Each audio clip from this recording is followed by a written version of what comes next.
बहना ने भाई की कलाई से प्यार बांधा है, प्यार के दो तार से संसार बांधा है। सुमन कल्याणपुर द्वारा गाया गया यह गाना रक्षाबंधन का बेहद चर्चित गाना है। भले ही यह गाना बहुत पुराना न हो, पर भाई की कलाई पर राखी बांधने का सिलसिला बेहद प्राचीन है। रक्षाबंधन का इतिहास सिंधु घाटी की सभ्यता से जुड़ा हुआ है। वह भी तब जब आर्य समाज में सभ्यता की रचना की शुरुआत मात्र हुई थी। रक्षाबंधन पर्व पर जहां बहनों को भाइयों की कलाई में रक्षा बांधने का बेसब्री से इंतजार है, वहीं दूर दराज बसे भाइयों को भी इस बात का इंतजार है कि उनकी बहना उन्हें राखी भेजे। उन भाइयों को निराश होने की जरूरत नहीं है जिनकी अपनी कोई सगी बहन नहीं है, क्योंकि मुंह बोली बहनों से ही राखी बांधवाने की परंपरा की शुरुआत हुई थी, जो कि काफ़ी पुरानी है। असल में रक्षाबंधन की परंपरा ही उन बहनों ने डाली थी जो सगी नहीं थी।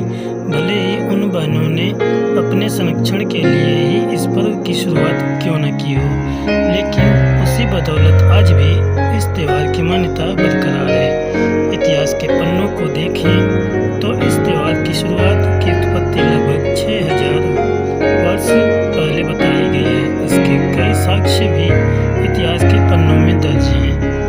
इतिहास के पन्नों से रक्षाबंधन की शुरुआत का सबसे पहला साक्ष्य रानी कर्णावती व सम्राट हुमायूं से है।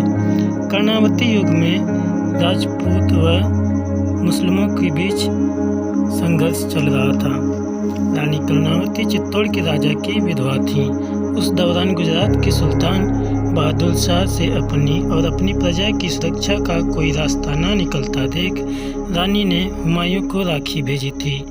तब हुमायूं ने उनकी रक्षा करने के लिए निकल पड़े थे। हालांकि जब तक वो चित्तौड़ पहुंचते, रानी कर्णावती अपना जौहर दिखा चुकी थी। दूसरा उदाहरण है अलेक्जेंडर व पुरु के बीच का है। ऐसा माना जाता है कि हमेशा विजयी रहने वाला अलेक्जेंडर भारतीय राजा पुरु की प्रखरता से काफ़ी विचलित हुआ। इससे अलेक्जेंडर की पत्नी काफ़ी तनाव में आ गई थी। उसने रक्षाबंधन के त्यौहार के बारे में सुना था, सो उन्होंने भारतीय राजा पुरु को राखी भेजी। तब जाकर युद्ध की स्थिति समाप्त हुई थी, क्योंकि भारतीय राजा पुरु ने अलेक्जेंडर की पत्नी को अपना बहन माना था।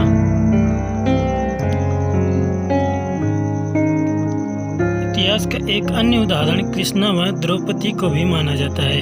कृष्ण भगवान ने दुष्ट राजा शिशुपाल को मारा था। युद्ध के दौरान कृष्ण के बाएं हाथ की उंगली से खून बह रहा था। इसे देखकर द्रौपदी बेहद दुखी हुई और उन्होंने अपनी साड़ी का टुकड़ा चीरकर कृष्ण की उंगली में बांध दिया, जिससे उनका खून बहना बंद हो गया।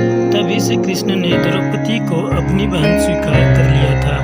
वर्षों बाद जब पांडव द्रौपदी को जुए में हार गए थे और भरी सभा में उनका चीरहरण हो रहा था, तब कृष्ण ने द्रौपदी की लाज बचाई थी। दोस्तों, इतिहास राखी का इतिहास जो कि बहुत बड़ा है। रक्षाबंधन को हर राज्य में अलग अलग नाम से जाना जाता है। जैसे कि यूपी बिहार में आपके राखी कहा जाता है, पंजाब में रखड़ी। इसी तरह अन्य राज्य में भी अलग अलग नाम दिए गए हैं। ऐसे ही विशेष जानकारी के लिए हमारे YouTube चैनल को सब्सक्राइब करना बिल्कुल न भूलें। धन्यवाद।